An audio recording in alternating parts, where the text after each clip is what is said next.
dialah Umar bin Khattab radhiyallahu taala anhu, yang mencintai Umar termasuk dari sunnah, sebagaimana dikatakan oleh Imam Ahmad rahimahullahu taala. Beliau meriwayatkan dari Masruq, dan Masruq adalah salah seorang ulama tabi'in. Beliau berkata, hubbu Abi Bakrin wa Umar wa ma'rifatu fadlihima minas sunnah.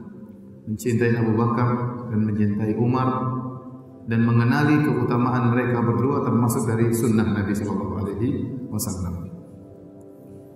Oleh karenanya Ibnu Jauzi rahimahullah mengatakan, anna salaf kanu yu'allimuna auladahum hubba Abi Bakr wa Umar kama yu'allimunahum surata minal Qur'an.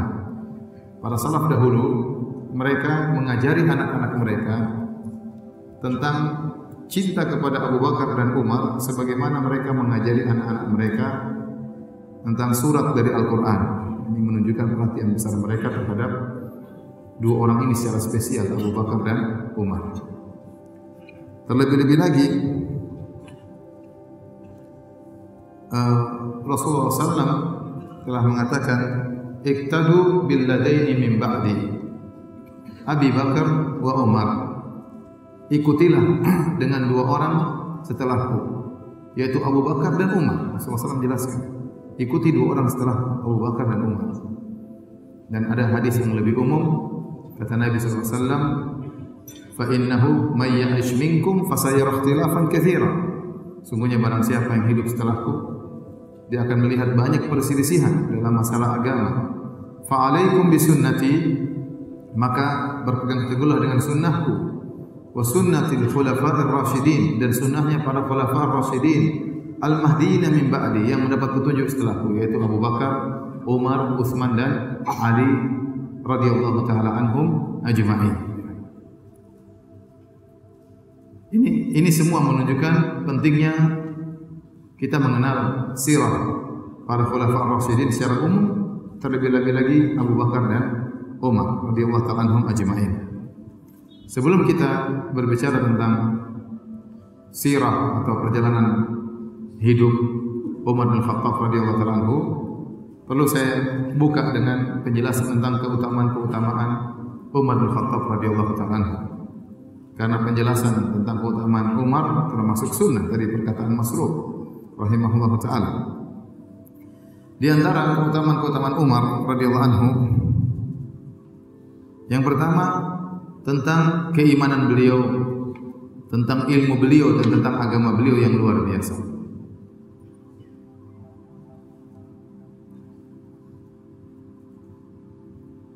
Suatu hari dari Abdullah bin Hisham, dia berkata, kunna ma'an Nabi sallallahu alaihi wasallam wa huwa akhidun bi yadi Umar bin Khattab. Suatu hari kami bersama Nabi sallallahu alaihi wasallam, lalu Nabi memegang tangan Umar. Faqala lahu Umar, lalu Umar berkata kepada Nabi, ya Rasulullah, wahai Rasulullah, la anta ahabbu ilayya min kulli syai'in illa min nafsi. Ya Rasulullah, engkau adalah orang yang paling aku cintai dari segala sesuatu kecuali dari diriku sendiri. Artinya Umar berkata, engkau lebih aku cintai daripada orang tuaku, daripada anakku, kecuali dari diriku. Aku lebih cinta diriku daripada dirimu, wahai Rasulullah. Maka Nabi SAW berkata, la walladhi nafsi biyadihi, belum wahai Umar, demi zat yang jiwaku berada di tangannya, hatta akuna ahabba ilaika min nafsik.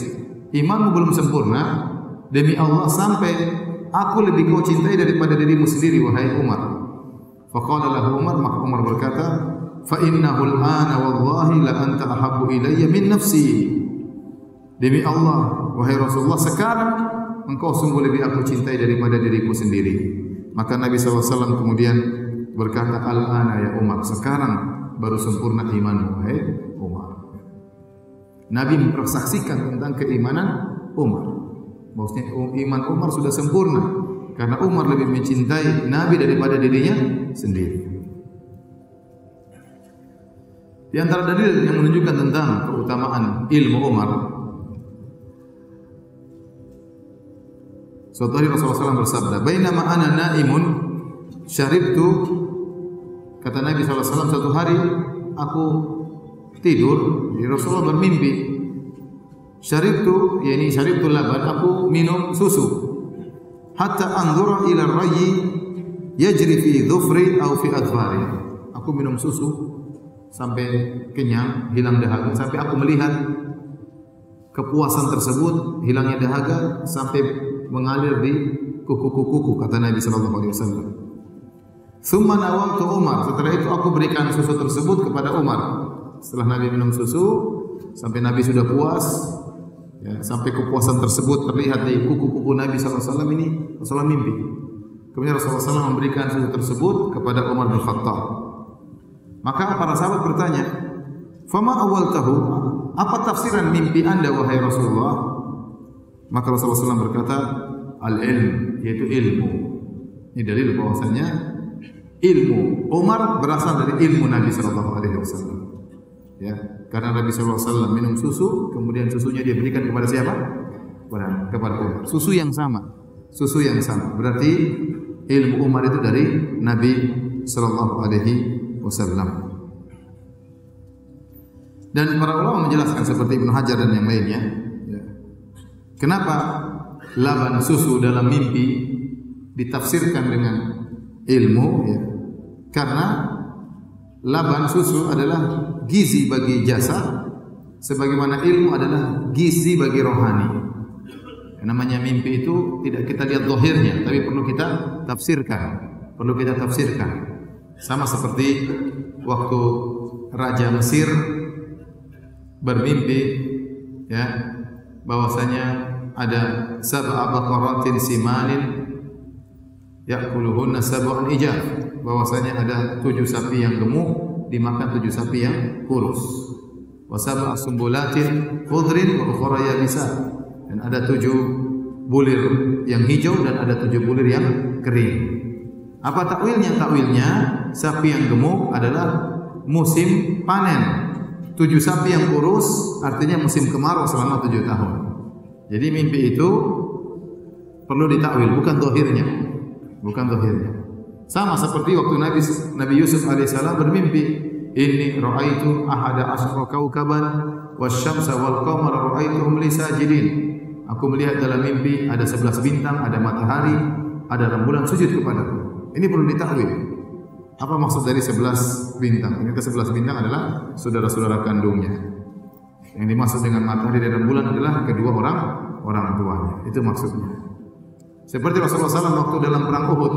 Sebelum perang Uhud Rasulullah SAW berkata, "Inni ra'aitu baqaratan tuhbah." Aku melihat dalam mimpiku ada seekor sapi disembelih. Ternyata itu musibah yang akan menimpa sahabat. Ternyata banyak yang meninggal. Sapi itu ibarat dari hewan yang gemuk, berarti yang akan terkena musibah yang besar. Ternyata 70 sahabat Nabi meninggal. Jadi mimpi bukan kita lihat pada zahirnya, tetapi perlu ditakwil. Sebagaimana dalam hadis ini, Rasulullah SAW bermimpi, beliau minum susu. Ya, ternyata kata para ulama susu tersebut adalah ilmu. Kenapa? Karena susu secara zahir adalah gizi bagi jasad, adapun ilmu adalah gizi bagi rohani. Inilah keterkaitan kenapa susu ditakwilkan dengan ilmu. Dan ini menunjukkan ilmu Umar yang hebat karena bersumber langsung dari Nabi sallallahu alaihi wasallam. Bahkan Nabi yang memberikan susu tersebut kepada Umar bin Khattab radhiyallahu taala anhu.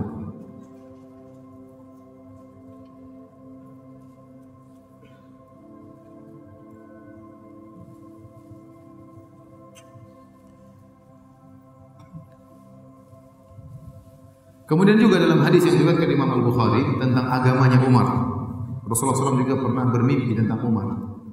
Kata Rasulullah SAW, "Bainama ana naim," tatkala aku sedang tidur, "ra'aitun nasa uridu alayya." Aku melihat orang-orang dipaparkan di hadapanku. Semua orang berkumpul dipaparkan di hadapanku. Wa alaihim qumsun, dan mereka semua pakai jubah. Semua orang di hadapanku pakai jubah. Faminha ma yablughu thudiyya.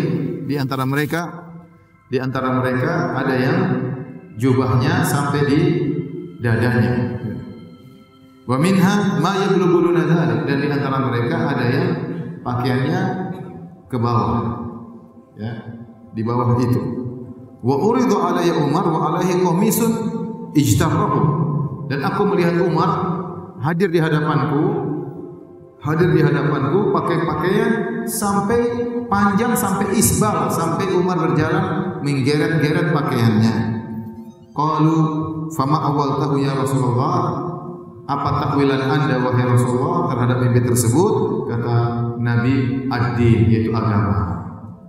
Jadi di antara tafsir, kalau seorang dalam mimpinya Nabi menafsirkan baju dengan agama. Kenapa? Karena baju itu menutup aurat seseorang. Semakin kuat agamanya, semakin panjang bajunya. Jangan disalahpahami ya, ini dalil bolehnya pakai celana panjang-panjang, enggak. Ini mimpi. Mimpi perlu ditakwil. Ya. Tatkala dilihat bahwasanya baju Umar sampai panjang, sampai dia berjalan menggeret-geret, ini menunjukkan agamanya sangat luar biasa. Karena Nabi mentakwil baju tersebut dengan apa? Dengan agama. Ini ujian dari Nabi SAW tentang ilmu tentang agama Umar. Baik. Di antara keistimewaan Umar ditakuti oleh syaitan. Dalam hadis yang diriwayatkan oleh Imam Al-Bukhari, kata Sa'ad bin Abi Waqqas radhiyallahu anhu, ista'dana Umar bin Khattab ala Rasulillah sallallahu alaihi wasallam. Satu hari Umar minta izin untuk masuk di rumah Nabi sallallahu alaihi wasallam. Wa indahu niswatun min Quraisy yukallimnahu wa yastakthirnahu 'aliyatan aswatuhunna. Rupanya waktu itu Nabi lagi bersama istri-istri beliau ngumpul. Istri-istri Nabi dari Quraisy. Lantas istri-istri Nabi ngomong sama Nabi sambil suara mereka terangkat. Nabi lagi dikepung sama istri-istrinya. Istrinya lagi ngomong sama Nabi dengan suara yang agak tinggi. Aliyatan aswatuhunna ala sautihi, sehingga suara-suara wanita tersebut mengungguli suara Nabi sallallahu alaihi wasallam. Nabi kalah keras dibandingkan mereka. Falamma sta'dzana Umar bin Khattab, kumna fabadarna al-hijab. Tatkala Umar minta izin, "Assalamualaikum." Mereka tahu suaranya Umar. Semuanya kabur. Istri-istrinya Nabi semuanya kabur, segera berlindung di balik hijab. Fa'adina lahu Rasulullah sallallahu alaihi wasallam. Maka Rasulullah SAW izinkan Umar untuk masuk ke dalam rumahnya. Fadakhala Umar wa Rasulullah SAW yadhhak. Maka Umar pun masuk dalam kondisi Nabi sedang tertawa. Faqala, Umar senang lihat Nabi tertawa. Kata Umar, adhakallahu sinnaka ya Rasulullah. Semoga Allah membuat engkau tertawa wahai Rasulullah. Faqala Nabi SAW, maka Nabi berkata, menjelaskan kenapa dia tertawa. Kata Nabi, ajibtu min haula illati kunna indi. Saya heran aja dengan tadi wanita-wanita yang tadi bersamaku. Falamma sami'na sautak ibtadatna al-hijab. Tatkala mereka dengar suaramu, semuanya langsung kabur di balik hijab. Maka Rasulullah berkata, "Fa anta ahaqqu an yahabna ya Rasulullah." Engkau yang harusnya lebih utama ditakuti oleh mereka, bukan saya wahai Rasulullah. Yang namanya istri-istri sama suami enggak begitu takut, ya kan? Ya, ada sini yang istrinya ketakutan sama suaminya. Biasanya suaminya ketakutan sama istrinya. Kalau Indonesia ya. Nggak apa, dulu juga Nabi seperti itu.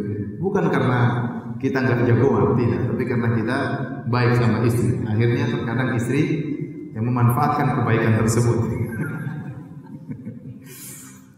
Maka Umar pun ngomong sama istri-istri Nabi. Ya aduwati anfusihinna, wahai orang-orang musuhi jiwa-jiwa mereka sendiri. Atahabnani wa la tahabna Rasulullah? Apa kalian takut kepadaku dan kalian tidak takut sama Rasulullah? Istri-istri Nabi menjawab, "Na'am, anta afaddu wa aghlad min Rasulillah." Iya. Karena kau lebih kasar daripada Nabi sallallahu alaihi wasallam. Lebih keras dan lebih kasar daripada Rasulullah sallallahu alaihi wasallam. Nabi membenarkan kata Rasulullah, "Ihan ya Ibnu Khattab." Sungguh benar wahai Ibnu Khattab. Walladzi nafsi biyadihi, demi zat yang jiwaku berada di tangannya. Malaqiyaka syaitanu salikan fajjan qat illa salaka fajjan akhar. Tidaklah setan bertemu dengan engkau lewat satu jalan kecuali setan cari jalan yang lain. Masya Allah. Kecuali setan cari jalan yang lain. Hadis riwayat Al-Imam Al-Bukhari. Ya. Para ulama menjelaskan kenapa setan takut sama Umar. Karena begitu kerasnya Umar dalam menjalankan syariat, benar-benar menjalankan syariat, benar-benar kuat, sehingga setan takut sama Umar. Nah kalau setan aja takut, apalagi ibu-ibu tadi yang jelas lebih takut lagi. Ya. Subhanallah, ada orang sampai seperti itu, setan takut. Nah kalau kita jalan, mungkin setan malah mendekat. Umar jalan, setan kabur. Nah, luar biasa. Baik, di antara keistimewaan Umar bin Khattab radhiyallahu ta'ala, beliau adalah rajulun mulham, seorang yang diberi ilham dari Allah Subhanahu wa taala. Luar biasa. Nanti akan kita sebutkan dari itu. Rasulullah SAW pernah bersabda, "Laqad kana fi man kana qablakum, laqad kana fi man qablakum minal umami muhaddatsun, fa iyyakum fi ummati ahadun fa innahu Umar." Kata Nabi SAW, sungguh dahulu ada orang-orang sebelum kalian muhaddatsun, diberitahu oleh Allah Subhanahu wa taala, diberi ilham oleh Allah Subhanahu wa taala. Fa iyyakum fi ummati ahadun, kalau ada seorang di umatku yang diberi ilham oleh Allah, maka dia adalah Umar. Dalam riwayat kata Nabi, "Lau kana nabiyyun ba'di lakana Umar." Kalau boleh ada seorang nabi setelahku, nabi itu adalah Umar. Kenapa? Karena Umar itu sering punya ide cocok dengan idenya, cocok dengan ayat Al-Qur'an. Sering Allah turunkan ayat sesuai dengan idenya siapa? Umar. Benar-benar dia dapat ilham dari Allah Subhanahu wa taala.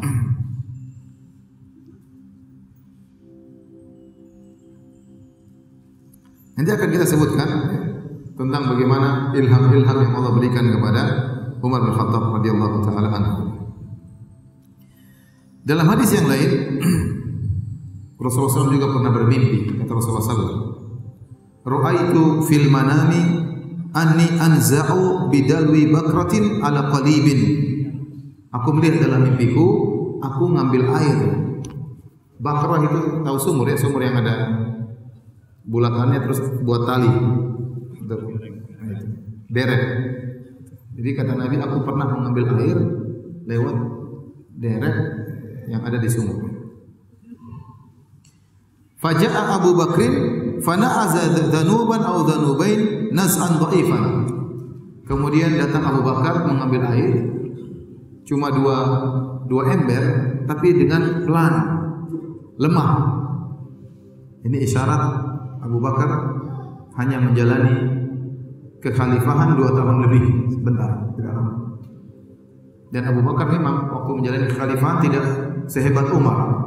Kenapa? Karena di zaman Abu Bakar terjadi pergolakan stabilitas keamanan. Muncul dengan hebatnya Musailimah al-Kadzdzab, nabi palsu, dan dia punya pengikut, dan ada orang-orang yang enggan bayar zakat, ya. Dan ada orang-orang yang murtad, sehingga Abu Bakar sibuk untuk mengurusi kekhilafahan pemerintahan kala itu. Sampai-sampai kata para ulama, Abu Bakar tidak sempat untuk melaksanakan sholat tarawih berjamaah. Salat tarawih berjamaah baru dilaksanakan di zaman Umar. Karena zaman Abu Bakar sibuk untuk memperbaiki stabilitas keamanan. Nabi sudah isyaratkan, Nabi bermimpi melihat Abu Bakar mengambil air sumur 2 ember, itu pun dengan lemah. Kemudian kata Nabi SAW, "Wallahu yaghfiru lahu." Semoga Allah mengampuninya. Kemudian kata Nabi SAW, "Tsumma ja'a Umar bin Khattab." Tiba-tiba datang Umar bin Khattab. Fastahalat gorban. Tiba-tiba ember yang itu yang digunakan untuk ngambil air jadi besar. Jadi besar. Falam ara abqariyan yafri firyahu hatta rawan nas wa darabu bi'afan. Maka aku tidak pernah melihat seorang pun mengambil air seperti Umar. Mengambil air timbanya besar, banyak airnya diambil, diberikan kepada orang-orang sampai orang-orang semua hilang dahaganya, sampai bukan cuma orang-orang diberikan air, bahkan diberikan kepada onta-onta mereka sampai onta-onta mereka sudah puas minum air, kemudian diletakkan di kandang-kandang onta-onta tersebut. Ini isyarat bahwasanya khilafah Umar akan luas. Dan benar, di zaman Umar ekspansi kaum muslimin begitu hebat. Dan Umar menguasai kalau tidak salah lebih dari 20 tahun. Ya, 20 tahunan beliau menjalankan kekhilafahan. Setelah Umar meninggal dunia, baru kemudian dipegang oleh Utsman. Itu pun terjadi gejolak, akhirnya Utsman dibunuh. Setelah Utsman dipegang oleh Ali, terjadi juga gejolak sampai Ali pun dibunuh radhiyallahu anhum ajma'in. Tetapi masa kejayaan umat Islam benar-benar jaya di zaman Umar bin Khattab radhiyallahu anhu. Makanya Nabi melihat dalam mimpi Umar mengambil air dengan ember yang besar dan ngambil banyak, dibagi-bagikan kepada manusia, sampai bukan cuma manusia yang minum, sampai kepada unta-unta mereka.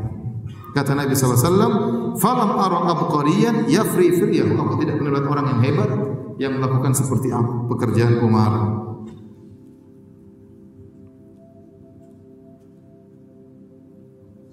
Baik. Dalam hadis yang lain, Rasulullah SAW pernah melihat dia masuk dalam surganya, dalam surga, dan melihat istananya Umar. Kata Rasulullah SAW, ra'aituni, aku melihat diriku, dakhaltul jannah, aku masuk di surga. Fa idza ana bir Rumaisa imraati Abi Talha, tiba-tiba aku bertemu dengan Rumaisa, istrinya Abu Talha. Kemudian aku mendengar suatu bunyi, aku bertanya, apakah ini? Qalu hadza Bilal, ini adalah Bilal. Siapa ini? Bilal. Ra'aitu qasran, kemudian kata Nabi SAW, ra'aitu qasran bi fina'ihi jariyatun. Tiba-tiba aku melihat istana di surga. Di pelatarannya ada wanita gadis, wanita remaja. Faqultu liman hadza? Aku bertanya, mungkin Nabi bertanya kepada malaikat atau kepada Allah, ini istananya siapa di surga ini? Faqalu, maka jawaban mereka menjawab, li Umar, ini istananya Umar di surga. Fa aradtu an adkhulahu fa anzur ilaihi. Aku ingin masuk, ingin tahu istananya Umar kayak apa. Kata Nabi SAW. Fa dzakartu, ini Nabi ngomong ini di depan Umar. Nabi cerita. Jadi Umar, saya masuk surga. Ternyata di surga ada istanamu. Di depannya ada gadis. Mau saya masuk, enggak jadi. Kenapa? Fa dzakartu ghairatak, saya tahu kau pencemburu, saya mau masuk. Nanti cemburu masuk, nanti masuk ketemu bidadari-bidadarimu ya. Jadi Nabi tidak mau masuk. Kenapa? Kata Nabi, fa dzakartu ghairataka, aku ingat kau itu pencemburu. Faqala Umar, bi abi ummi wa ummi ya Rasulullah, alaika aghar. Kata Umar bin Khattab, wahai Rasulullah, ya, aku menjadikan ayah dan ibuku tebusan bagimu. Apakah aku cemburu kepada engkau wahai Rasulullah? Aku tidak akan cemburu. Artinya kata Umar, masuk saja, kenapa enggak masuk? Dalam riwayat yang lain, Rasulullah SAW berkata, bainama ana naimun ra'aituni fil jannah. Tatkala aku tidur, aku bermimpi, aku tiba di surga. Dan kita tahu mimpinya para nabi adalah wahyu. Mimpinya para nabi semuanya benar dan wahyu. Aku bermimpi, aku masuk surga. Fa idza imra'atun tatawaddau ila janibi qasrin. Tiba-tiba aku melihat seorang wanita sedang berwudu di sisi suatu istana. Faqultu liman hadzal qasr? Aku bertanya, ini istana milik siapa? Qalu li Umar, kata mereka milik Umar. Fa dzakartu ghairatahu fa walaitu mudbiran. Aku pun ingat tentang gairahnya Umar, yaitu cemburunya Umar, maka aku pun pergi meninggalkan istana tersebut. Umar waktu mendengar cerita tersebut, fa baka Umar pun menangis. Kemudian dia berkata, a'alaika aghar ya Rasulullah, apakah aku cemburu kepada engkau wahai Rasulullah? Masuk saja, enggak usah. Jadi ini dalil bahwa si Umar masuk surga. Bahkan istananya sudah ada. Karena di antara akidah Ahlussunnah wal Jamaah, surga sudah ada. Cuma penghuninya yang belum ada. Surga sudah ada, sudah disiapkan. Allah berfirman, "U'iddat lil muttaqin." Allah siapkan surga bagi orang-orang yang bertakwa. Jadi Allah siapkan surga, tinggal dimasuki. Saya sering sampaikan, kalau ada bos berkata kepada anak buahnya, "Wahai anak buahku, kerjalah yang baik. Kalau kau kerja yang baik, nanti tahun depan saya bangunkan rumah buat kamu." Ini penawaran pertama. Penawaran kedua, atau bos yang kedua berkata, anak buah, kamu kerja yang baik. Kalau kamu kerja yang baik, tahun depan kamu masuk rumah, rumahnya sudah ada, ini kuncinya. Tinggal masuk. Lebih menarik yang mana? Mau dibangunkan atau rumahnya sudah ada? Sudah ada, tinggal masuk. Nah, surga itu sudah ada. Ya, surga itu sudah ada. Makanya Allah mengatakan wa uzlifatil jannatu lil muttaqina ghairu ba'id. Pada hari kiamat kelak di surga didekatkan. Allah tidak mengatakan diciptakan, sudah ada, tapi didekatkan kepada orang-orang beriman agar tidak jauh dari mereka. Mereka mudah masuk surga tanpa harus jauh. Jadi Nabi pernah melihat istananya Umar bin Khattab di surga. Kemudian Nabi SAW yang pernah bersabda dalam hadisnya, Abu Bakr fil jannah, Abu Bakar di surga. Wa Umar fil jannah, Umar di surga. Wa Uthman fil jannah, Uthman di surga. Wa Ali fil jannah, Ali di surga. Sampai Rasulullah SAW sebutkan 10 orang. Semuanya masuk surga, dijamin oleh Nabi sallallahu alaihi wasallam. Dalam hadis yang lain, Rasulullah SAW juga mengabarkan Umar tentang surga. An Abi Musa al-Asy'ari, dari sahabat Abu Musa al-Asy'ari radhiyallahu anhu, qala, dia berkata, "Kuntu ma'an Nabi sallallahu alaihi wasallam fi haqiqin min hitanil Madinah." Kata Abu Musa al-Asy'ari, suatu hari aku sedang bersama Nabi di salah satu kebun di kota Madinah. Faja'a rajulun fastaftaha. Tiba-tiba ada orang ingin ketemu Nabi, minta izin. Assalamualaikum, ingin ketemu Nabi. Faqala Nabi sallallahu alaihi wasallam, kata Nabi sallallahu alaihi wasallam, iftah lahu, bukakan pintu untuk orang tersebut, wa basyirhu bil jannah, dan beri kabar gembira kepadanya bahwasanya dia masuk surga. Fa fatahtu lahu, aku buka pintu, fa idza Abu Bakar, ternyata yang mengetuk pintu siapa? Abu Bakar.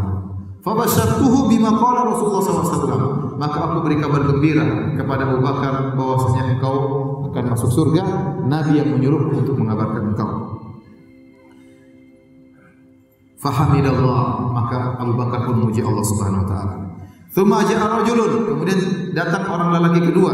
Fastaftaha, ketuk pintu lagi. Assalamualaikum. Faqala Nabi sallallahu alaihi wasallam kepada Abu Musa al-Asy'ari, iftah lahu wa basyirhu fil jannah. Bukakan pintu dan beri kabar gembira kepadanya bahwasanya dia masuk surga. Fa fatahtu lahu, aku pun buka pintu, fa idza huwa Umar, ternyata Umar yang tadi ketuk pintu. Fa akhbartuhu bima qala Nabi sallallahu alaihi wasallam, maka kabarkan kepada dia, wahai Umar, Nabi menyuruhku untuk mengabarkan engkau masuk surga. Fahamidallah, maka Umar pun memuji Allah Subhanahu wa taala. Tsumma staftaha rajulun, kemudian ada laki yang ketiga ketuk pintu lagi. Faqala li, kata Nabi sallallahu alaihi wasallam, iftah lahu wa basyirhu bil jannah ala qalwan tusibuhu. Bukakan pintu bagi orang tersebut, kabarkan dia juga masuk surga, tapi ada musibah yang akan mengenainya. Fa idza Utsman, ternyata saya buka pintunya siapa? Utsman radhiyallahu ta'ala.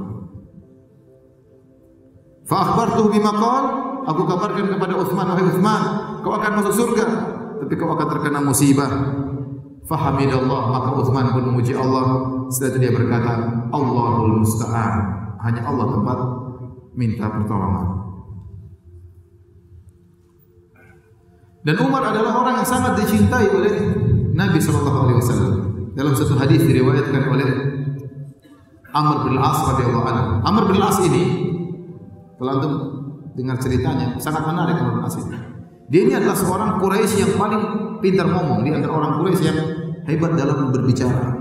Makanya waktu kaum muslimin berhijrah ke negeri Habasyah di bawah lindungan Raja Najasyi, maka Abu Lahab, Abu Jahal dan teman-temannya mengutus 2 orang untuk memprovokasi Najasyi agar mengusir orang-orang Islam dari negeri Habasyah. Di antara pembicara yang diutus adalah Amr bin Al-As. Kenapa? Karena dia hebat, dia cerdas. Akhirnya Amr bin Al-As datang ke kerajaan Najasyi kemudian memprovokasi dengan cara dia agar Raja Najasyi mengusir orang-orang Islam, tapi tidak berhasil. Tapi tidak berhasil. Intinya pada dia masuk Islam belakangan, entah tahun 7 Hijriah, tahun berapa Hijriah, baru dia masuk Islam belakangan. Baru masuk Islam. Begitu dia masuk Islam, baru beberapa bulan masuk Islam, Nabi mengangkat dia sebagai pemimpin perang dalam perang Zatus Salasil. Suruh berangkat bawa pasukan. Ini baru masuk Islam. Kenapa? Karena dia ini orang pembesar. Nabi ingin memuliakan dia. Nabi juga tahu martabat manusia. Karena dia orang pembesar di zaman Quraisy, di sisi orang-orang Quraisy, waktu dia masuk Islam, Nabi langsung angkat dia menjadi pemimpin perang. Sama waktu Rasulullah SAW menaklukkan kota Mekah. Abu Sufyan baru masuk Islam.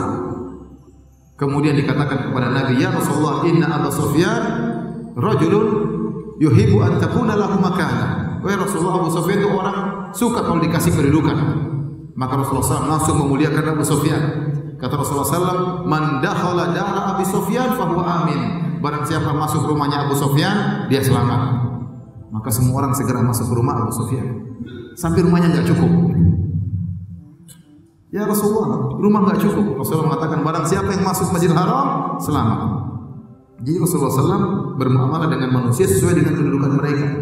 Orang kaya tidak sama dengan orang miskin dalam bermuamalah. Yang muda dengan tua tidak sama, disamakan oleh Nabi SAW. Lihat kondisi mereka.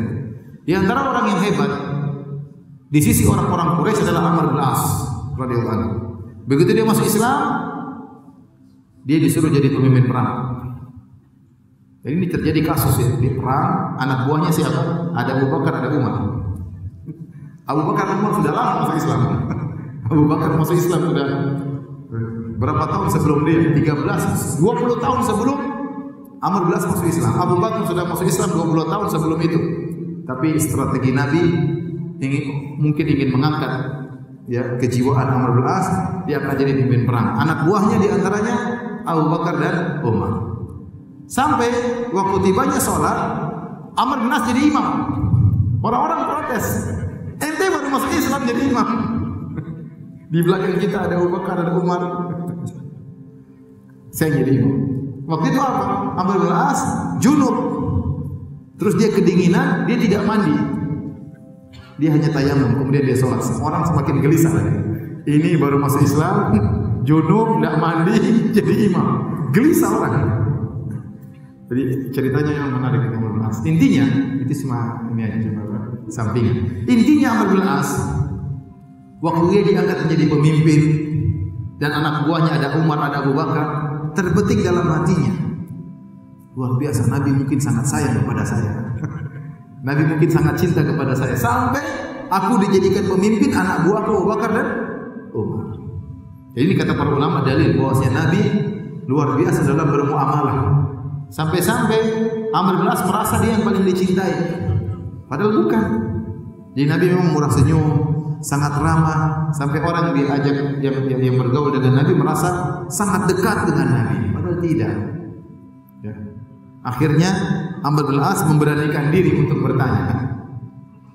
Ya Rasulullah, ayun nasi ahabu ilaihi? Ya Rasulullah, siapa orang yang paling kau cintai? Dia ingin Nabi menjawab, ente gitu. Itu keinginannya. Dia ingin cek, ya Rasulullah, siapa orang yang paling kau cintai? Kata Rasulullah SAW, Aisyah istriku. Minar rijal, yang saya itu laki-laki. Ya Rasulullah, siapa laki-laki yang paling kau cintai? Kata Rasulullah, Abuha, bapaknya Abu Bakar. Wajah Abu Bakar. Yang kedua Nabi siapa? Umar. Bukan dia. Yang ketiga, yang keempat, bukan dia juga. Kata Amr bin As, fa'adda rijalan. Kemudian Nabi menyebut beberapa orang. Saya tidak berani tanya lagi, kata Amr bin As. Saya khawatir saya orang terakhir yang dicintai oleh Nabi. Tapi intinya, lelaki yang paling dicintai oleh Nabi Abu Bakar, kemudian siapa? Umar. Oleh karenanya Umar adalah orang yang paling dicintai oleh Nabi setelah Abu Bakar. Makanya waktu Umar dalam kondisi ditikam oleh Abu Lu'lu' al-Majusi, kemudian terbelah perutnya sampai 3 kali tikaman dan dia akan meninggal dunia, maka datang Ali bin Abi Thalib radhiyallahu anhu memuji Umar, mengatakan betapa sering saya mendengar Nabi berkata, dakhaltu ana wa Abu Bakar wa Umar wa kharajtu ana wa Abu Bakar wa Umar. Sungguh bahagia engkau wahai Umar, betapa sering aku mendengar Rasulullah bercerita, aku masuk bersama Abu Bakar dan Umar. Artinya Nabi sering bersama Abu Bakar dan Umar. Aku keluar dari satu kampung bersama Abu Bakar dan Umar. Berarti Nabi sering sekali bersama Abu Bakar dan Umar. Dalam satu hadis Rasulullah SAW naik di atas Gunung Uhud bersama Abu Bakar, bersama Umar, bersama Utsman. Kemudian Gunung Uhud fartajafa Uhud, Gunung Uhud bergetar. Nabi berkata, "Uskun ya Uhud, fa inna ma 'alaika nabiyyun wa siddiqun wa syahidan. Wahai ibnu Uhud, tenanglah engkau, sungguh yang berada di atasmu adalah seorang nabi, seorang siddiq itu Abu Bakar, wa syahidan, dan dua orang yang mati syahid, yaitu Abu Bakar, itu Umar dan siapa? Utsman, karena dua-duanya mati syahid. Umar dibunuh oleh Abu Lu'lu'al Majusi dari Persia, adapun Utsman dibunuh oleh para pemberontak tatkala dia sedang baca Al-Qur'an. Baik, di antara keistimewaan Umar bin Khattab radhiyallahu ta'ala anhu, berapa kali Umar bin Khattab radhiyallahu ta'ala anhu idenya disepakati oleh Allah Subhanahu wa taala.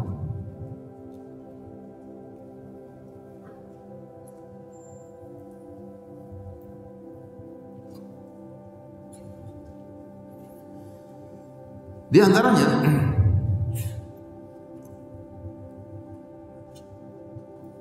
kata Umar, dia pernah berkata, wafaqtullah ta'ala fi thalathin. Aku pernah sepakat, menyepakati Allah, idenya disepakati oleh Allah dalam 3 perkara.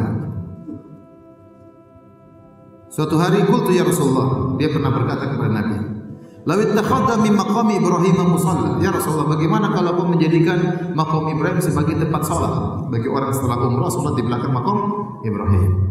Maka Allah pun turunkan ayat, wattakhidhu min maqami Ibrahim musalla. Bayangkan, idenya Umar disepakati oleh siapa? Allah Subhanahu. Bukan Nabi aja yang sepakat, Allah langsung sepakat. Ente kasih ide sama Ustaz aja, Ustaz belum tentu dengar. Ustaz, saya punya ide, enggak menarik.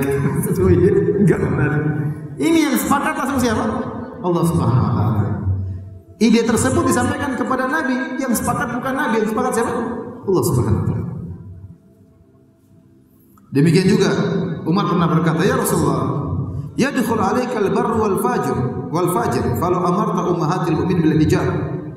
Ya Rasulullah, orang ketemu dengan kau ada yang baik, ada yang buruk. Kenapa kau enggak suruh istri-istrimu pakai hijab biar enggak kelihatan oleh mereka? Jadi Umar ini saking dekatnya dengan Nabi sampai dia masuk dalam sebagian urusan keluarga Nabi. Ya Rasulullah, istri-istrimu suruh pakai hijab. Kita ngapain urusan saya?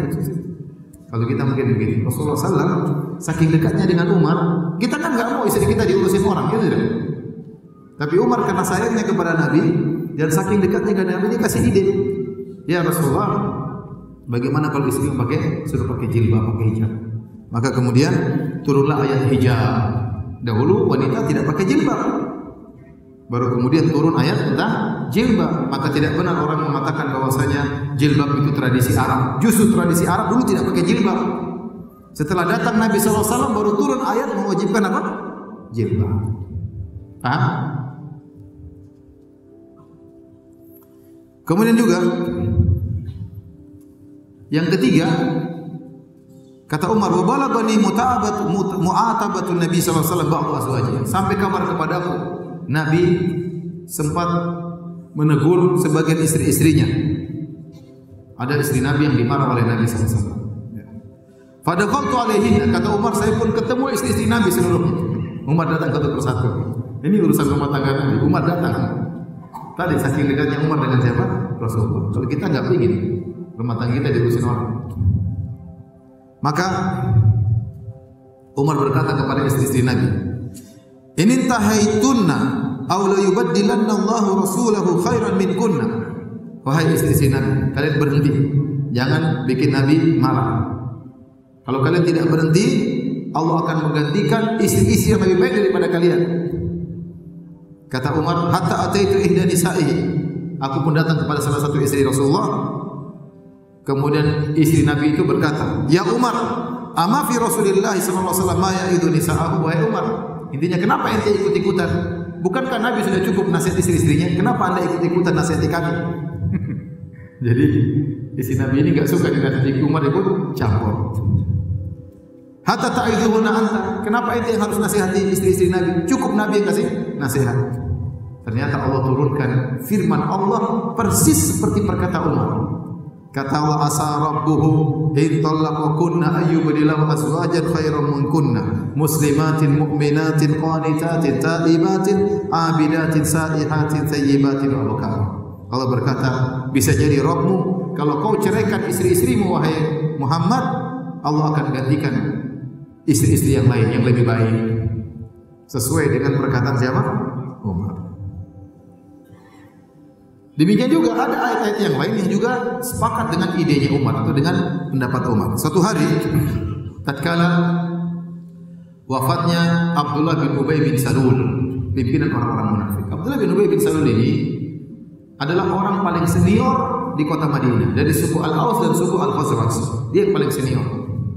Yang senior-senior yang lain kemana? Sudah meninggal semuanya dalam perang Bu'af. Kira-kira 5 tahun sebelum Nabi berhijrah, sudah tewas semuanya. Tinggal satu orang senior ini, paling senior. Nah, suku Al-Aus dan suku Khazraj sudah sepakat untuk mengangkat Abdullah bin Ubay bin Salul menjadi pemimpin. Karena yang lain sudah meninggal dunia. Ternyata Allah mentakdirkan lain. Ternyata suku Aus dan suku Khazraj banyak masuk Islam. Tatkala Nabi berhijrah dari Mekah menuju Madinah, Nabi yang diangkat menjadi pemimpin. Maka Abdullah bin Ubay bin Salul pun hasad. Dia tidak mau beriman. Dia jengkel sama Nabi. Ini Muhammad gara-gara dia sekarang saya jadi pemimpin. Harusnya saya jadi pemimpin. Ya. Bahkan dalam sebagian riwayat dia ganggu Nabi, tapi Nabi suruh sahabat sabar. Seakan-akan Nabi kasih isyarat sabar. Dia lagi hasad. Intinya biarin aja lah. Mau diapain? Intinya dia tidak mau masuk Islam. Setelah perang Badar, kaum muslimin mengalahkan orang Quraisy, dia ketakutan. Akhirnya dia jadi orang munafik. Tetap tidak mau masuk Islam, tapi KTP-nya apa? Islam. Hatinya musyrik, KTP-nya Islam. Dan dia suka mengganggu Nabi SAW, suka menghina Nabi SAW. Suatu hari dia meninggal dunia. Dia meninggal dunia, maka datang anaknya, ya Rasulullah, ayahku meninggal dunia, dan dia tidak punya kain untuk dikafankan dengannya. Kata dia, bagaimana kalau engkau memberikan bajumu, wahai Rasulullah? Rasulullah SAW buka bajunya yang penuh berkah, yang mengenai badan Nabi, yang mengenai keringat Nabi sallallahu alaihi wasallam. Dia lepas, suruh dikasihkan kepada Abdullah bin Ubay bin Salul untuk mengkafankannya. Di Nabi sallallahu alaihi wasallam luar biasa, hatinya lembut, tidak dendam, tidak mengatakan mampus sudah munafik, mati miskin lagi, enggak. Kenapa? Karena anak ini orang Islam, sahabat. Nabi memuliakan dia. Nabi tidak dendam. Anaknya yang muslim ini minta, Nabi kasih.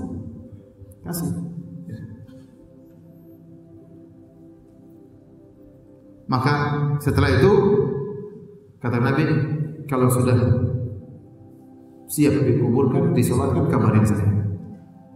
Akhirnya anaknya kasih tahu Rasulullah sudah. Rasulullah SAW pergi ke rumahnya Abdullah bin Ubay bin Salul untuk menyolatkan. Kenapa ingin Nabi solatkan? Karena ini orang KTP-nya Islam.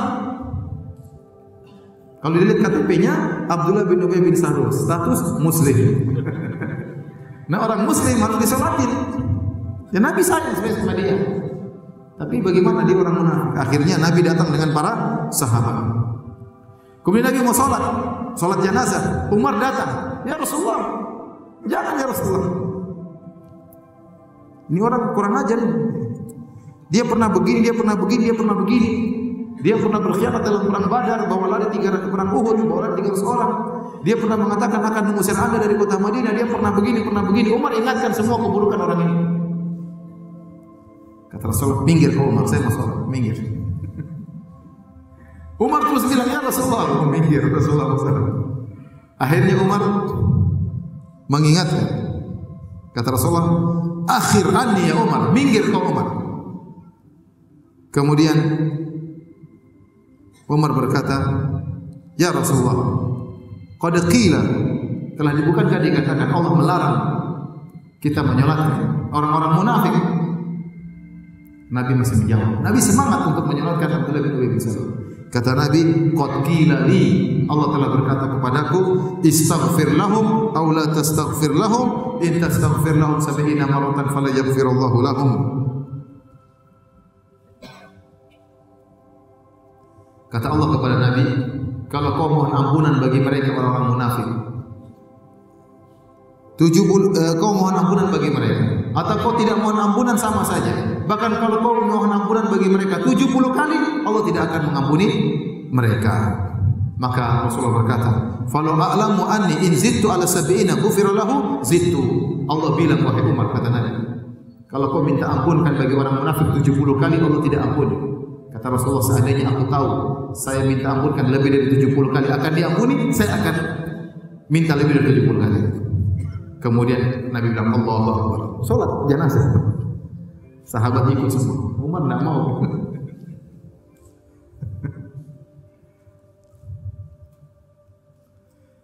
Kemudian Rasulullah jalan bersama jenazah ini menuju ke kuburan. Ya.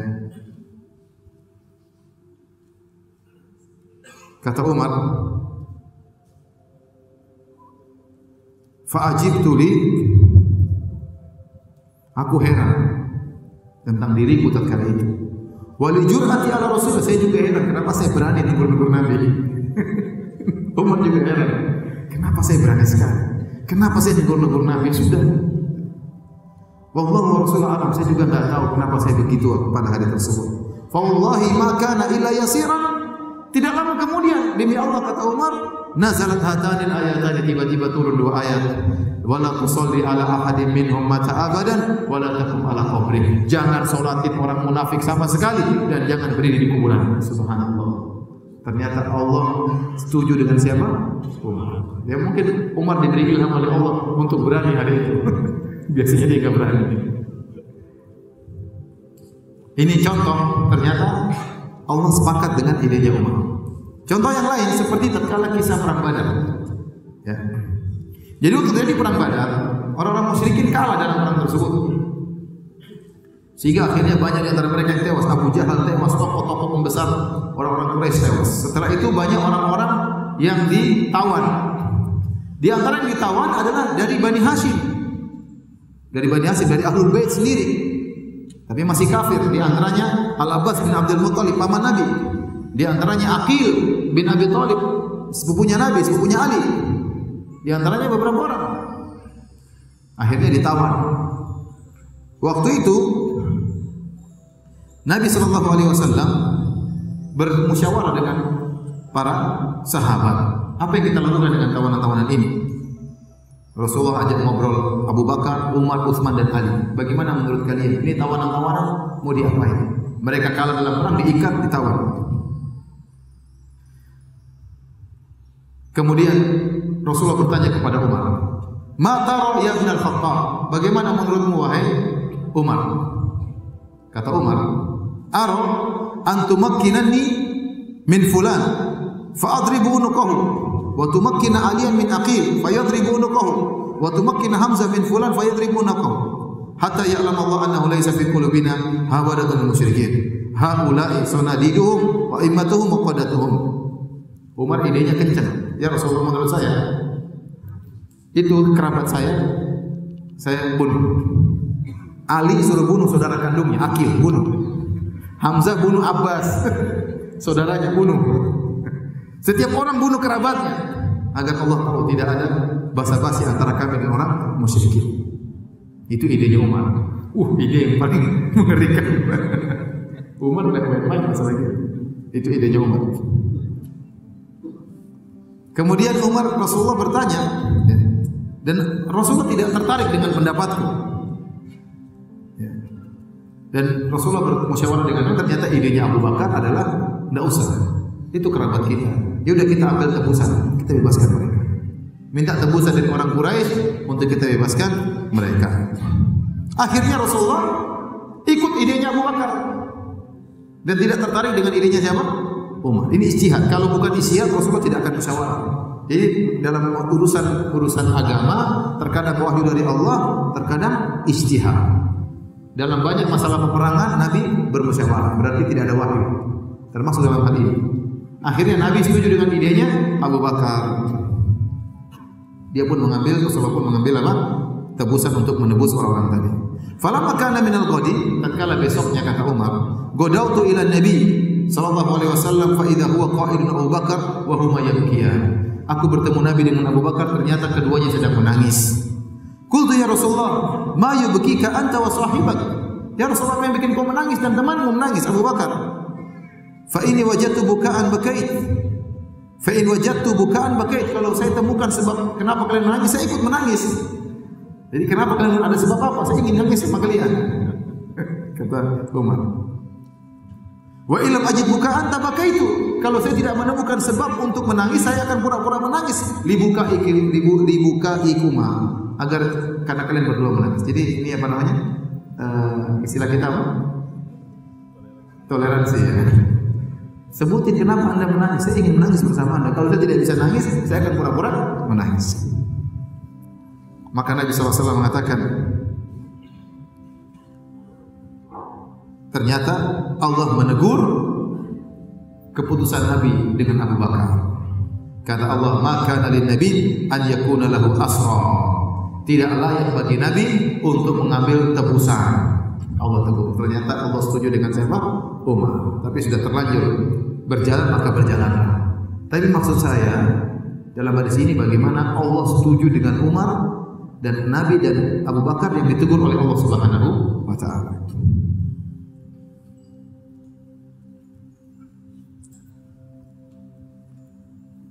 Sama.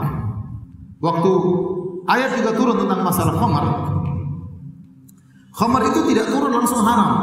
Kenapa? Karena orang-orang musyrikin dahulu benar-benar demen sama khamar. Khamar itu lambang kekayaan, lambang kesuksesan, lambang keberhasilan. Kalau orang sudah punya minum khamar tiap hari, oh ini orang sukses. Karena khamar harus beli. Makanya dalam syair-syair orang-orang jahiliyah ada disebut dengan abiyatun khamriyah. Syair-syair berkaitan dengan khamar, khusus khamar. Tentang warnanya khamar, tentang cawannya khamar, tentang khamar ini, khamar anu ya. Karena mereka demen sama apa? Khamar. Sehingga saking demennya mereka sama khamar, pengharaman khamar tidak langsung sekaligus tapi bertahap. Lama baru diharamkan khamar, tidak langsung. Tatkala turun firman Allah, yas'alunaka 'anil khamri wal maisir. Mereka bertanya kepada kau tentang judi dan khamar. Maka Umar berdoa, Allahumma bayyin lana fil khamr bayanan syafiyan. Ya Allah, turunkanlah penjelasan tentang khamar dengan penjelasan yang jelas. Maka turunlah firman Allah Subhanahu wa taala, ya ayyuhalladzina amanu la taqrabus salata wa antum sukara. Wahai orang beriman, janganlah kalian mendekati salat sementara kalian dalam kondisi mabuk ya.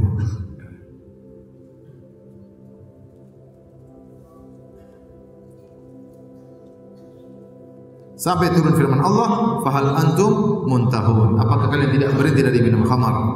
Ternyata doanya Umar dikabulkan oleh Allah Subhanahu wa taala. Allah turunkan ayat yang tegas mengharamkan khamar. Siapa yang berdoa? Umar bin Khattab radhiyallahu taala anhu.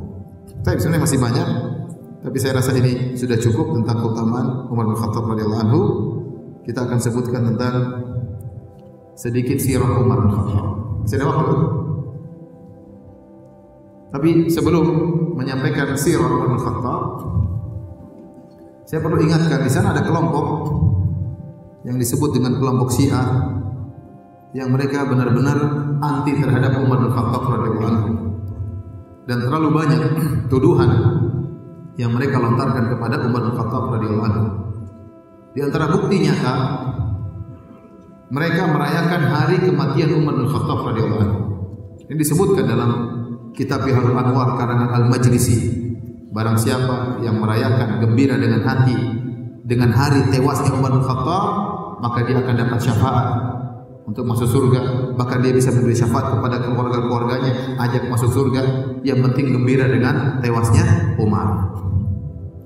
Oleh karenanya di Iran sana, di kota Kashan, ada kuburannya Abu Lu'lu' al-Majusi. Siapa Abu Lu'lu' al-Majusi? Itulah pembunuh Umar. Itulah pembunuh siapa?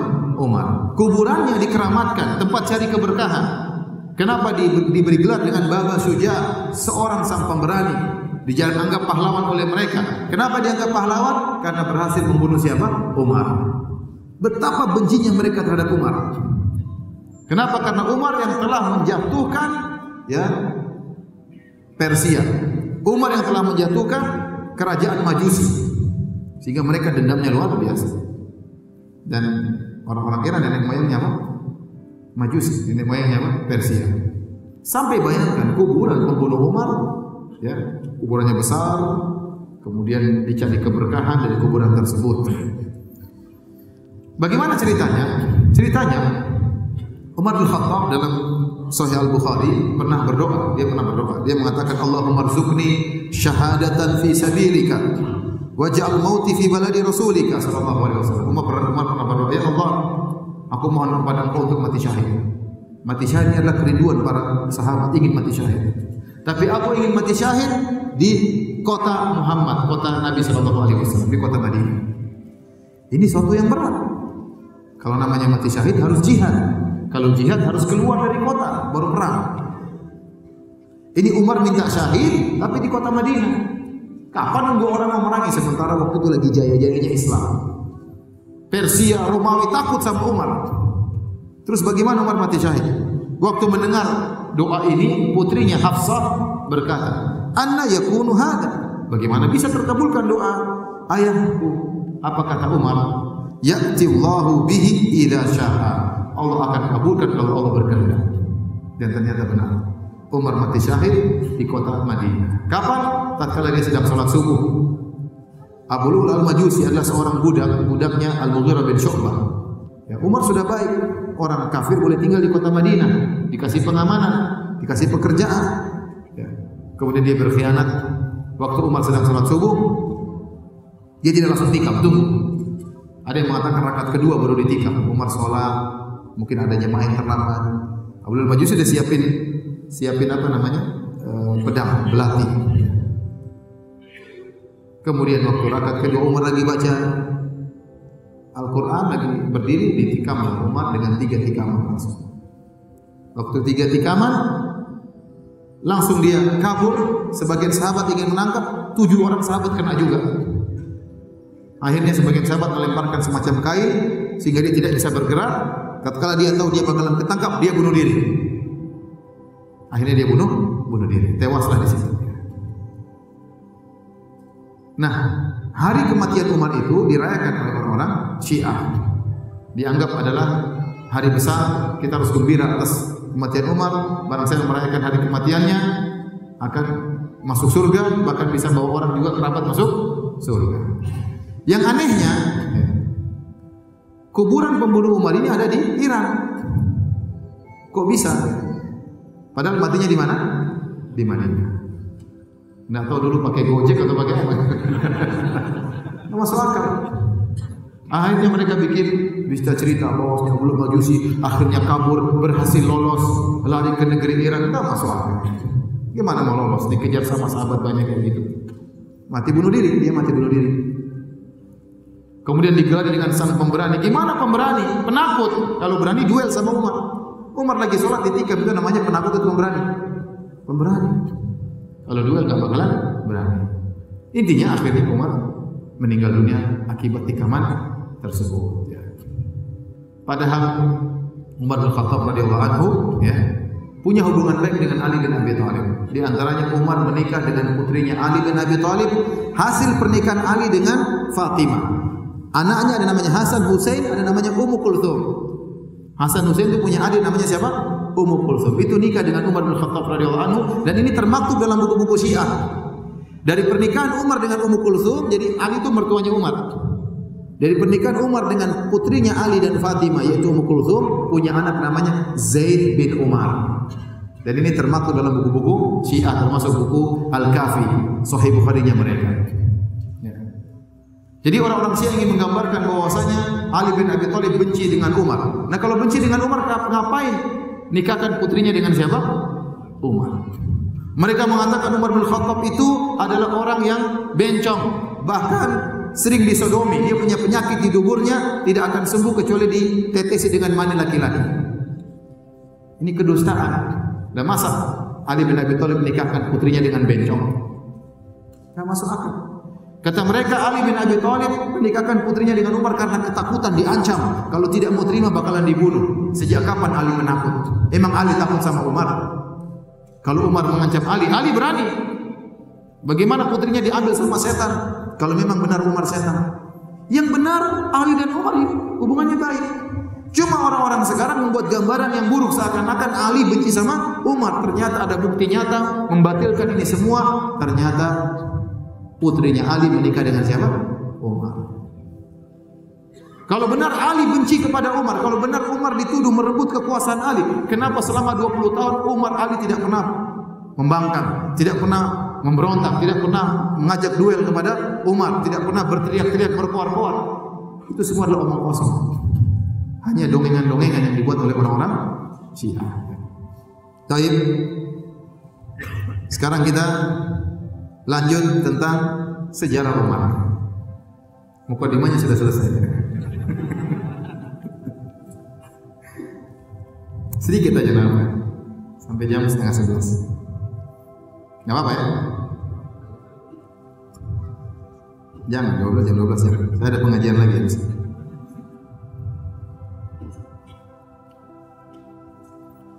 Tapi Umar bin Khattab, nama beliau adalah Umar bin Khattab bin Nufail bin Abdul Uzza, sampai kepada bin Ka'ab bin Lu'ay bin Adi bin Ka'ab bin Lu'ay. Jadi nasab dia bertemu dengan kakek Nabi yang sekian di Ka'ab bin Lu'ay. Di Ka'ab bin Lu'ay. Umar bin Khattab. Dan dia adalah seorang Quraisy, tapi Al-Adawi, karena dari Ibni Adi. Ibni Adi disebut dengan Al-Adawi. Dia Quraisy, orang Quraisy. Kunyahnya Abu Hafs, kunyahnya Abu Hafs. Dan diberi gelar dengan Al-Faruq, Al-Faruq pembeda, karena membedakan antara iman dan kufur.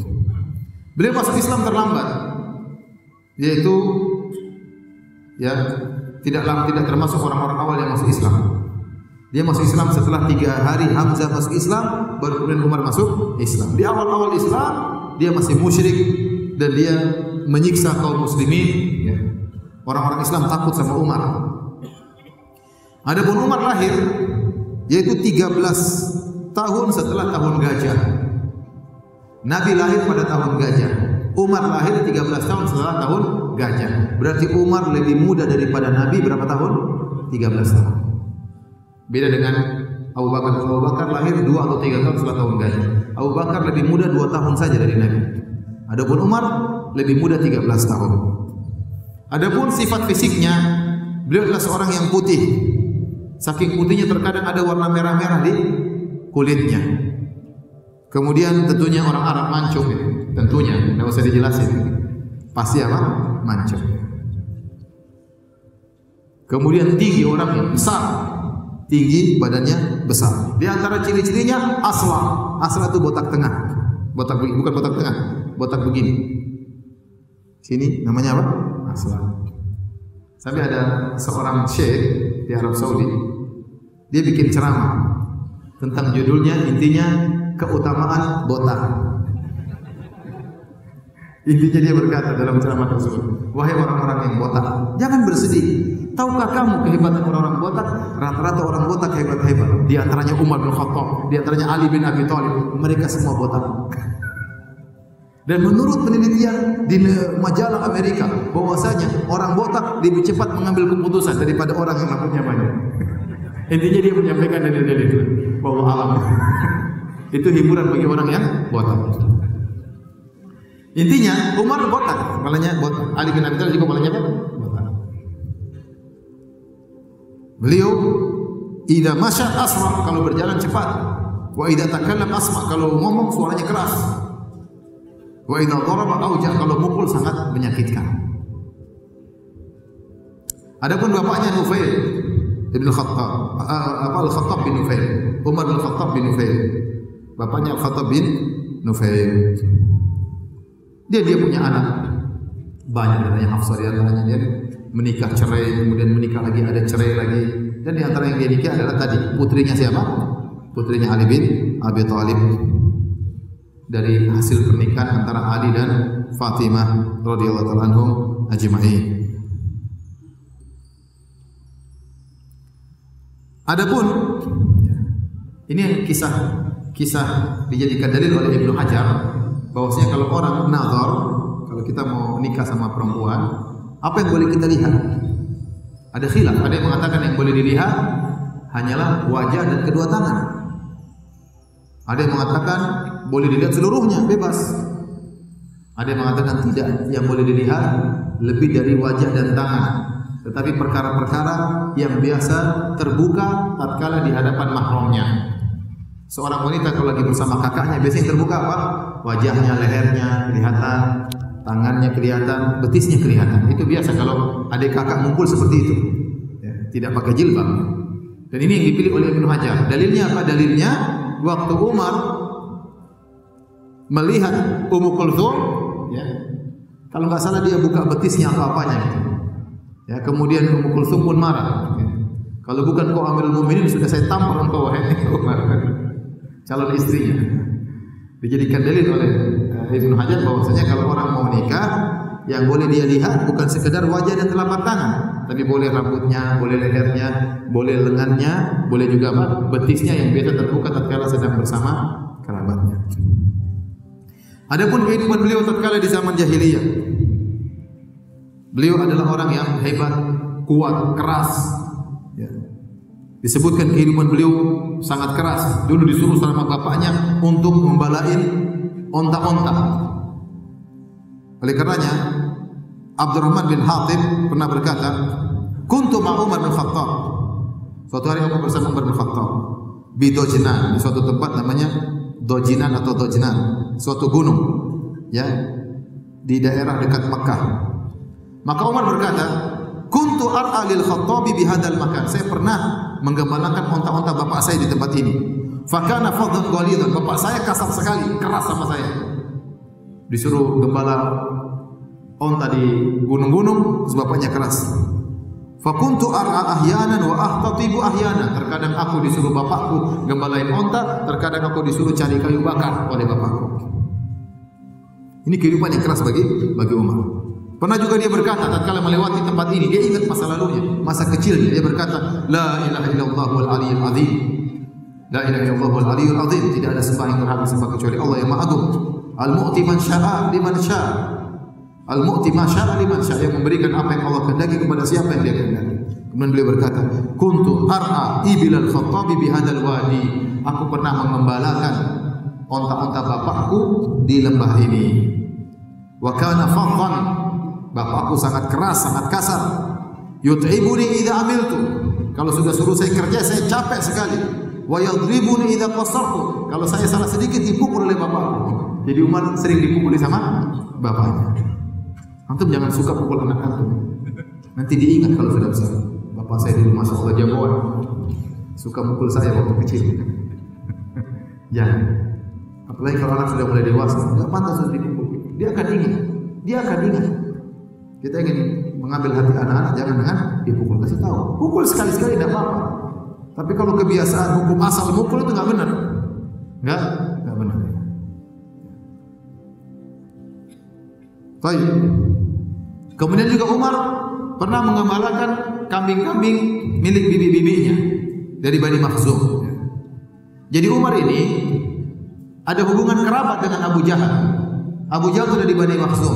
Ibunya Umar dari kerabat Bani Makhzum. Ada yang mengatakan sepupunya Abu Jahal, ada yang mengatakan bibinya Abu Jahal. Jadi ada hubungan kerabat dengan Abu Jahal.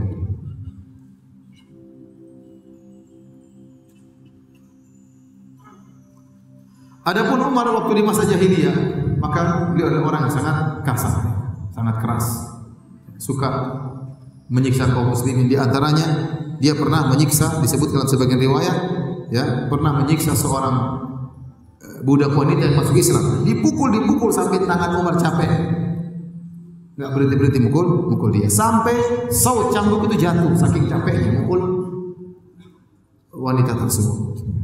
Kemudian Abu Bakar melihat Umar sedang menyiksa wanita tersebut, dibeli oleh Abu Bakar, dibebaskan oleh Abu Bakar radhiyallahu taala anhu. Intinya dia sangat kasar dan keras, sering menyiksa kaum muslim. Bagaimana beliau masuk Islam? Dikisahkan oleh Ummu Abdillah waktu dia ingin berhijrah. Jadi Umar masuk Islam itu tatkala menjelang hijrah, ya, atau tatkala berhijrah di negeri Habasyah. Maka kata wanita ini Abdullah, lama kunna nartahil muhajirin ila Habasyah. Tatkala kami hendak berhijrah ke negeri Habasyah, aqbala Umar hatta waqafa alayya. Tiba-tiba Umar datang di depanku. Wa kunna nalqa minhul bala wal adha wal ghilza alayhi. Kami selalu diganggu oleh Umar, dikerasi oleh Umar, disiksa oleh Umar. Tiba-tiba kami mau pergi, Umar datang. Faqala li, tiba-tiba Umar ngomong sama perempuan ini. Suaminya kemana? Suaminya ada urusan. Itu perempuan lagi sendirian. Perempuan ini, ini Umar mau ngapain ini? Biasanya pukul orang, disinggung kita mau pergi, dia masih datang. Kemudian tiba-tiba Umar berkata, innahul intilaqu ya Umma Abdullah. Apakah jadi pergi, wahai Umma Abdullah? Benar jadi pergi? Qultu na'am. Kata perempuan ini, iya, kami pergi. Wallahi la nakhrujanna fi ardillah. Demi Allah kami akan pergi ke bumi Allah yang luas. Adaitumuna, kalian selalu mengganggu kami. Wa qahartumuna, kalian paksa kami. Hatta yaj'alallahu lana farajan, sampai Allah berikan solusi bagi kami. Tiba-tiba Umar berdoa, dia masih musyrik. Sahibakumullah, semoga Allah menemani kalian. Bisa Umar berdoa. Ini musyrik ini, ganggu orang, mukul orang, siksa orang. Tiba-tiba ada sahabat yang mau pergi hijrah, perempuan lagi tiba-tiba didoain sama Umar. Sahibakumullah, semoga Allah menemani kalian dalam perjalanan. Wa ra'aitu minhu riqatan lam arahaqat. Kata wanita ini, aku lihat Umar kok lembut, tidak pernah aku lihat sebelumnya. Umar biasanya kasar, keras. Ini tiba-tiba dia lembut. Ada apa gerangan? Falamma ja'a Amir bin Rabi'ah, tatkala suamiku datang, waqad kana dhahaba fi ba'dhi haji, jadi dia pergi karena ada urusan. Fa dzakartu lahu dzalik. Kemudian saya ceritakan kepada suamiku. Suamiku, tadi kalau kau lihat Umar tadi tiba-tiba doain saya. Kayaknya dia sedih lihat kita mau pergi. Suaminya komentar, ka'annaki qad tama'ti fi Islam Umar. Sepertinya istriku kau ingin Islam masuk Umar. Kau ingin Umar masuk Islam ya? Qultu lahu na'am, iya, saya ingin Umar masuk Islam. Apa kata suaminya? Innahu la yuslim hatta yuslima Umar bin Khattab. Dia tidak akan masuk Islam sampai keledai bapaknya masuk Islam. Kata siapa? Kata suaminya. Enggak mungkin Umar masuk Islam. Ya Allah berkehendak lain. Nabi SAW berdoa dalam doanya. Nabi melihat Abu Jahal, Umar orang yang hebat, orang yang kuat, punya pengaruh luar biasa. Maka Nabi berdoa kepada Allah untuk dua orang kafir ini. Salah satunya harus masuk Islam. Kata Nabi, Allahumma a'izal Islam bi ahbi rajulain ilaik. Ya Allah, jayakanlah Islam dengan salah satu dari dua orang ini yang paling kau cintai. Terserah kau pilih yang mana ya Allah. Yang penting salah satu harus masuk Islam. Abu Jahal atau Umar bin Khattab. Nabi berdoa, terserah. Abu Jahal masuk Islam juga oke, Umar masuk Islam juga oke. Nabi berdoa. Ternyata yang paling dicintai oleh Allah adalah siapa? Umar. Dalam riwayat yang lain Nabi berdoa, Nabi lebih suka Umar yang masuk Islam. Maka Nabi berkata, Allahumma a'izal Islam bi Umar bin Khattab. Ya Allah, masukkanlah, jayakan Islam dengan Umar bin Khattab radhiyallahu taala anhu. Dan inilah sebab utama kenapa Umar akhirnya masuk Islam. Banyak riwayat tentang Umar masuk Islam, tapi banyak riwayat tersebut dhaif, rata-rata dhaif. Di antaranya waktu diceritakan Umar ingin ambil pedang, ingin bunuh Rasulullah SAW, tiba-tiba dikabarkan, wahai Umar, adik perempuanmu saja sudah masuk Islam. Maka dia pun pulang ke rumah adiknya. Waktu ada suaminya, dipukullah suaminya, adiknya ditampar sampai berdarah. Kata Umar, waktu itu Umar sedih melihat adiknya, dia habis tampar, dia menyesal. Kata Umar, berikan itu Al-Quran yang kalian baca. Adiknya sembunyikan lembaran Al-Quran. Enggak, kau harus tidak boleh baca. Enggak, berikan.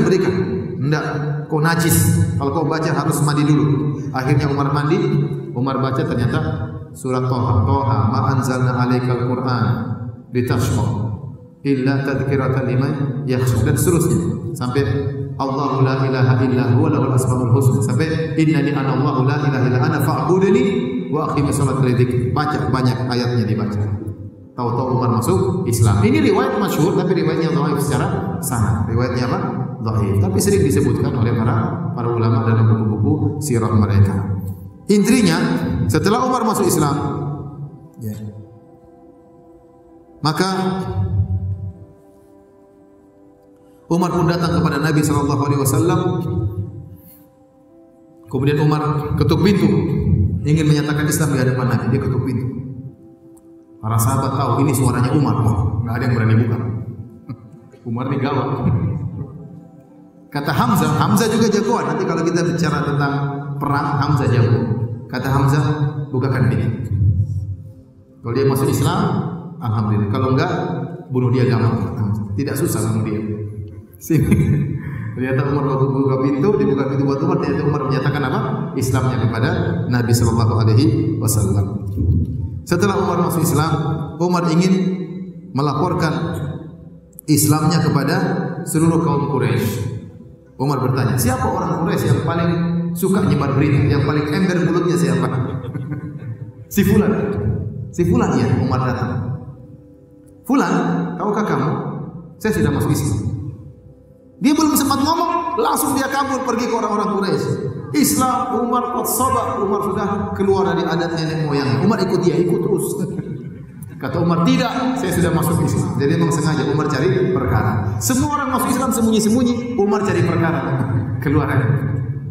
Makanya disebutkan dalam asar waktu Umar mau berhijrah, semua sahabat hijrah sembunyi-sembunyi ke kota Madinah. Semua sembunyi-sembunyi. Umar tidak. Dia datang ke depan Ka'bah, dia tawaf di depan orang Quraisy, semua dia tawaf. Setelah dia tawaf, dia sholat 2 rakaat. Setelah itu dia datang orang Quraisy. Saya mau hijrah, kata Umar. Yang mau hadang silakan. Yang ingin besok anaknya yatim, yang ingin ibunya besok nangis, hadang saya. Semua bingung. Jadi Umar dia hebat luar biasa. Antum jangan begitu. Nanti khawatirnya antum yang anaknya yatim. Karena memang dia hebat, jagoan. Oleh karenanya, setelah Umar masuk Islam ada perubahan dalam Islam. Ya. Sampai Ibnu Mas'ud radhiyallahu anhu pernah berkata, "Mazilna a'izzah mundu aslama Umar." Kami akhirnya menjadi jaya semenjak Umar masuk Islam. Kami dahulu tidak mampu sholat di Masjidil Haram. Sahabat-sahabat yang kabilahnya enggak besar, kabilahnya kecil-kecil enggak berani sholat di Masjidil Haram. Kenapa? Kalau sholat diganggu sama orang musyrikin. Tapi kalau Nabi berani, karena Nabi kabilahnya terkenal, Bani Hashim. Abu Bakar juga berani, Quraisy. Tapi sahabat-sahabat seperti Ibnu Mas'ud yang kabilahnya kecil-kecil enggak berani sholat di Masjidil Haram. Tapi setelah Umar masuk Islam, mereka berani. Kenapa? Ada yang larang-larang harus berhadapan dengan siapa? Umar. Tapi hadirin dan hadirat yang rahmatillah subhanahu wa ta'ala, ini ya sekedar awal dari kisah Umar bin Khattab ya. Kisahnya panjang ya. Mudah-mudahan nanti di kesempatan lain bisa kita lanjutkan. Allah ta'ala alam bisawab. Kalau ada yang bertanya saya persilahkan.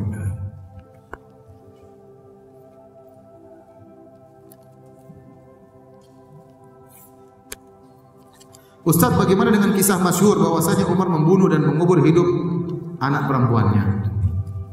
Ini kisah masyhur namun tidak benar, kisah yang batil. Kenapa? Karena Umar punya anak namanya Hafsah. Hafsah itu ya, waktu Umar masih musyrik sudah ada Hafsah. Sampai dikatakan dia diberi gelar, diberi kunyah Abu Hafs karena putrinya ini Hafsah yang paling tua. Wallahu a'lam bishawab. Tetapi waktu dia masih musyrik ya, dia sudah punya putri namanya Hafsah. Seandainya hobi Umar adalah membunuh, mengubur hidup anak perempuan, maka Hafsah tidak ada. Ya, maka riwayat tentang Umar membunuh anaknya masih kecil itu meskipun masyhur, tapi itu adalah riwayat yang palsu, enggak ada riwayatnya.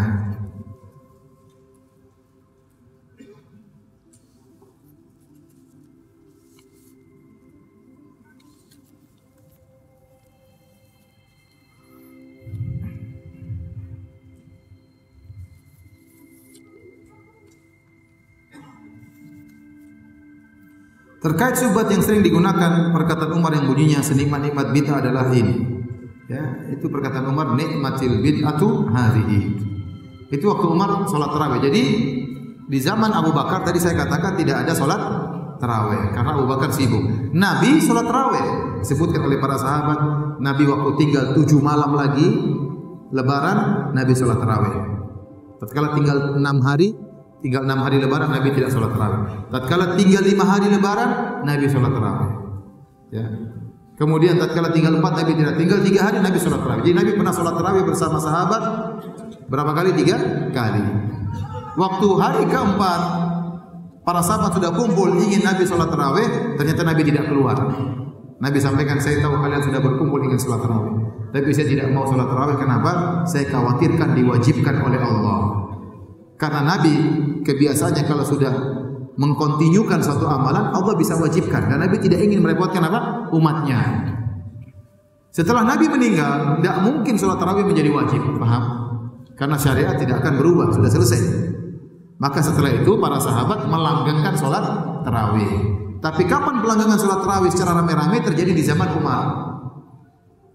Waktu di zaman Umar melihat orang-orang sholat di Masjid Nabawi berkelompok-kelompok. Ada yang 3 orang, ada yang berapa orang. Tapi banyak satu waktu banyak jamaah.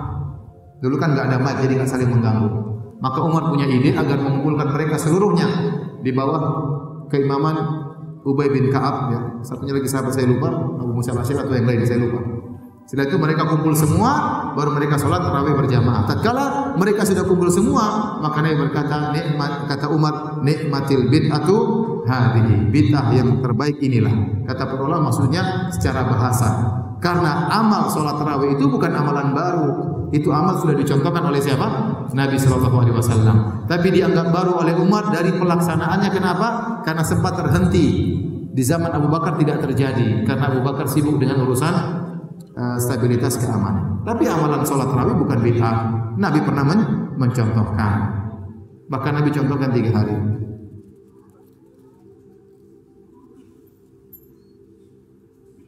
Ustaz, saya minta nasihatnya karena saya sering sholat, kajian dan ibadah lainnya hanya karena disuruh orang tua. Saya tidak mengharap pahala, tapi saya hanya niatkan karena Allah saja.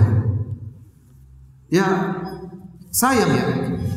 Jadi niatnya ditambah, niat untuk menyenangkan hati orang tua dan niat karena Allah Subhanahu wa taala. Toh tetap saja datang pengajian, toh tetap saja sholat, mau enggak mau tetap apa? Sholat. Dia tinggal ditambah niatnya. Ya, bahwasanya hidup ini ya saya perlu punya bekal di akhirat. Alhamdulillah saya pun sholat, saya pun di pengajian meskipun dipaksa orang tua. Niatkan, niatnya dibenarkan niatnya karena ya ikhwan kita semua akan meninggal dunia dan kita butuh apa? Butuh bekal di akhirat kelak. Ya. Mungkin yang bertanya masih muda disuruh orang tua. Ya. Kalau Anda masih muda sudah punya bekal luar biasa. Apalagi Nabi sebutkan tatkala di hari kiamat kelak di antara yang dinaungi oleh Allah kata Nabi SAW, syabun nasya'a fi ibadatillah, seorang pemuda yang tumbuh di atas ketakwaan kepada Allah. Ya. Saya kalau boleh kembali kepada masa lalu, saya ingin kembali lagi masa lalu. Saya nggak bisa. Coba kalau dari saya baru ngaji setelah lulus SMA, setelah kuliah, waktu di UGM baru saya mulai ngaji. Waktu saya masih SMP SMA saya nggak tahu ngaji, nggak pernah belajar bahasa Arab, nggak pernah. Saya pingin seandainya boleh kembali lagi, saya kembali lagi. Tapi nggak bisa. Apa yang Allah berikan kepada saya syukuri sekarang. Nah, antum yang sekarang orang tuanya sudah dapat hidayah, anak-anak disuruh ngaji, itu orang tua yang baik. Ya. Disuruh ngaji saja masih muda. Ya.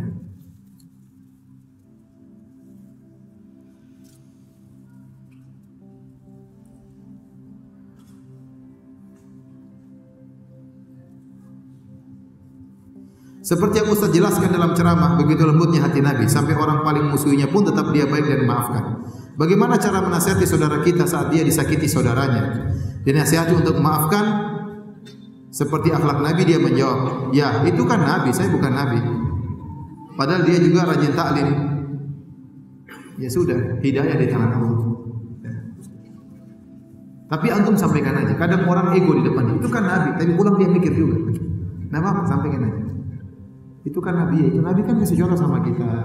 Pahala maafkan kayak gini, pahala mengalahkan ego, itu berat, memang berat. Kita punya masalah sama kerabat, apalagi yang masalah tersebut kita yang benar dia yang salah, apalagi kita yang tua dia yang lebih kecil, terus dia tidak mau minta maaf sama kita. Kita kadang egonya naik, tapi sudah ngapain kita ego-egoan di dunia ini, hidup cuma sebentar, kebahagiaan kita terganggu dengan adanya pertikaian di antara keluarga. Sabar, ya, maafkan aja, mau diapain? Sudah ditakdirkan oleh Allah 50.000 tahun sebelum Allah ciptakan langit dan bumi.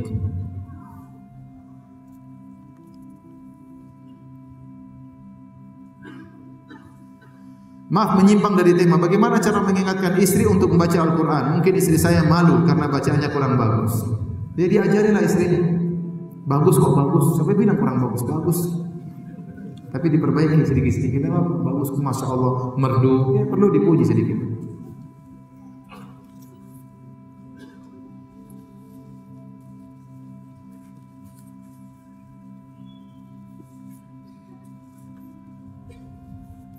Apa dasar dalil musik itu haram? Musik haram itu ijma ulama. Semua 4 mazhab semuanya mengharamkan musik. Terutama mazhab Syafi'i sangat kencang. Imam Syafi'i dalam kitabnya Al-Um mengatakan musik itu haram. Bahkan Imam Syafi'i mengatakan kalau ada orang mencuri alat musik maka tidak boleh dipotong tangannya. Karena dia mencuri alat musik itu sama seperti mencuri babi, sama seperti mencuri bir. Disamakan hukumnya dengan bir dan babi, perkara yang haram. Ini menurut pendapat Imam Syafi'i dalam kitabnya Al-Um. Bahkan Ibnu Hajar Al-Haytami dalam kitabnya Az-Zawajir An-Iqtirafil Kaba'ir tentang dosa-dosa besar, dia mengatakan di antara dosa besar adalah bermusik-musik, disebutin. Jadi ini pendapat 4 mazhab. Makanya antum dapati ustaz-ustaz yang mengatakan musik haram, dia tidak berani mengatakan ini mazhab, karena dia tahu mazhab Syafi'i mengharamkan. Sebagian dai mengatakan harus bermadzhab. Begitu masalah musik, mazhabnya dia tinggal. Paham? Ini kenyataan. Karena dia tahu seluruh mazhab mengharamkan apa? Musik. Dan musik kalaupun tidak ada dalil yang mengharamkan, kita tahu musik merusak. Ya akhirnya coba tanya musik, yang manfaat cuma sedikit. Ditimbang antara kemudaratan dengan kemanfaatannya, mudaratnya lebih besar gara-gara musik. Orang ini, orang Thailand, orang berzina, main perempuan, isinya cinta-cinta, isinya macam-macam. Isinya bikin cengeng-cengeng. Akhirnya kacau semuanya ya, gara-gara apa? Musik. Pulangkan saja, hanya minta cerai. Gara-gara pulangkan saja ke rumah orang tuaku. Lihat semut lewat, semut gila cuma semut. Semuanya musik bikin orang banyak apa? Macam-macam. Akhirnya apa? Musik itu asyik, akhirnya jarang baca Quran, jarang baca hadis.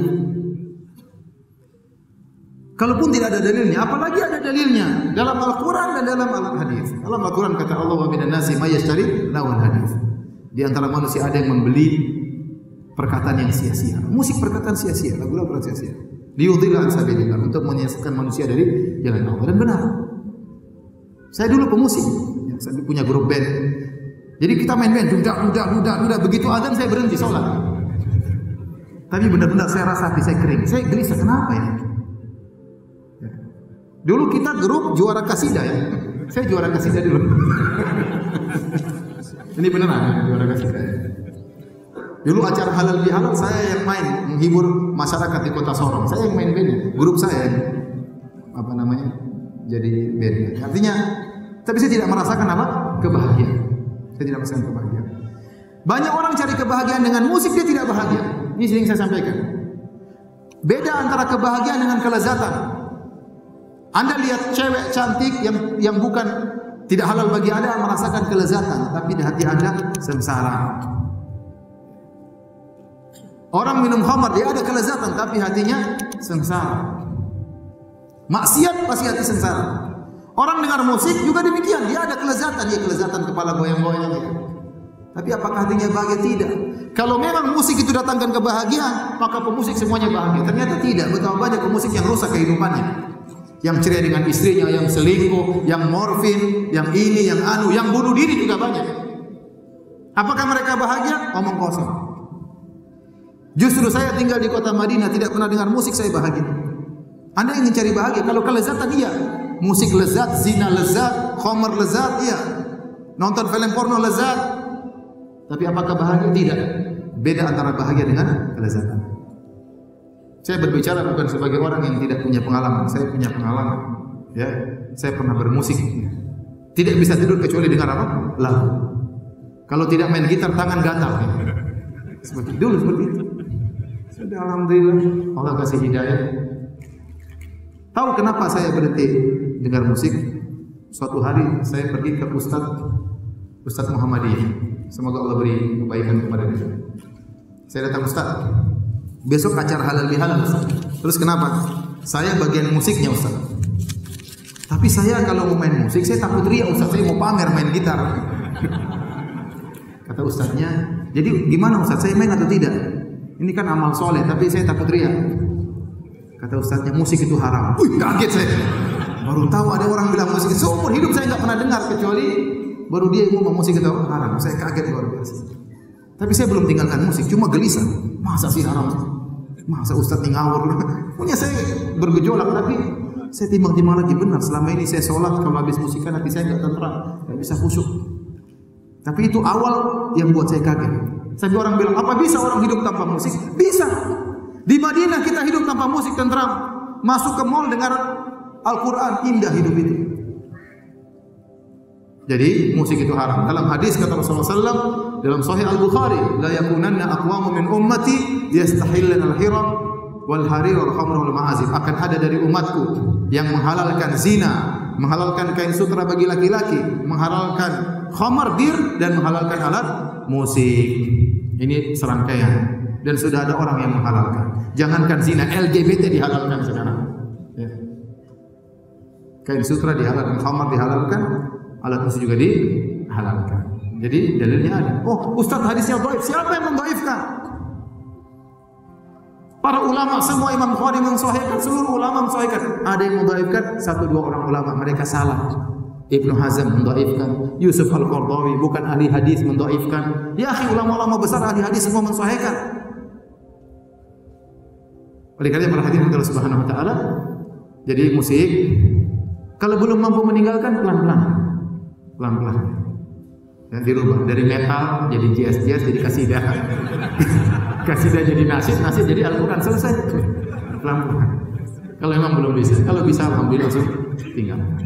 Di antara bahagia yang saya dengar kemarin habis ngisi di Istiqlal, ada yang tanya, Ustaz, saya punya saudara punya gitar, berapa gitar nilainya 1 miliar. Dia sudah tobat dari musik. 1 miliar bayangkan. Apa yang harus dia lakukan? Dijual apa dibakar? Saya bilang wallahu a'lam.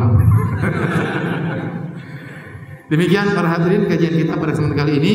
Semoga Allah Subhanahu wa taala mengumpulkan kita dengan Umar bin Khattab di surganya kelak, ya, dengan karunia-Nya dan rahmat-Nya. Subhanakallah bihamdik asyhadu an la ilaha illa anta astaghfiruka wa atubu ilaik. Assalamualaikum warahmatullahi wabarakatuh.